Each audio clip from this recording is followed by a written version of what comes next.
রাঙামাটিতে 7 দিনব্যাপী বৃক্ষমেলা উদ্বোধন।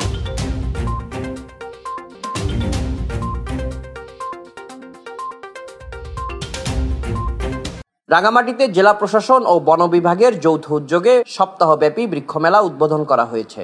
বৃহস্পতিবার সকালে রাঙামাটি পৌরসভার মূল ফটকে ফিতা কেটে ও বেলুন উড়িয়ে মেলার উদ্বোধন করেন বন, পরিবেশ ও জলবায়ু পরিবর্তন মন্ত্রণালয় সম্পর্কিত সংসদীয় স্থায়ী কমিটির সভাপতি দীপঙ্কর তালুকদার এমপি। উদ্বোধনের পর র্যালি নিয়ে পৌরসভা প্রাঙ্গণে আয়োজিত আলোচনা সভায় যোগ দেন অতিথিরা। আলোচনা সভায় জেলা প্রশাসক মোহাম্মদ মোশাররফ হোসেন খানের সভাপতিত্বে জেলা পরিষদ চেয়ারম্যান অংশুপ্রু চৌধুরী, এএসইউ ডেট commander lieutenant colonel Mohammad Al Mamun Sumon, বন সংরক্ষক Mohammad Mizanur Rahman, police super Mir Abu Touhid, tourist police super Mohiul Islam, পৌর mayor Akbar Hossain Chowdhury, civil surgeon doctor Nuyen Khisa সহ অন্যান্যরা উপস্থিত ছিলেন। আলোচনা সভার পর শিক্ষার্থীদের হাতে গাছের চারা তুলে দেন অতিথিরা। এরপর পৌরসভা প্রাঙ্গণে একটি গাছের চারা রোপণ করেন দীপঙ্কর তালুকদার। পরে মেলার বিভিন্ন স্টল পরিদর্শন করেন অতিথিরা। এবারের মেলায় মোট 12টি প্রতিষ্ঠান অংশ নিয়েছে। Desk report, CST TV.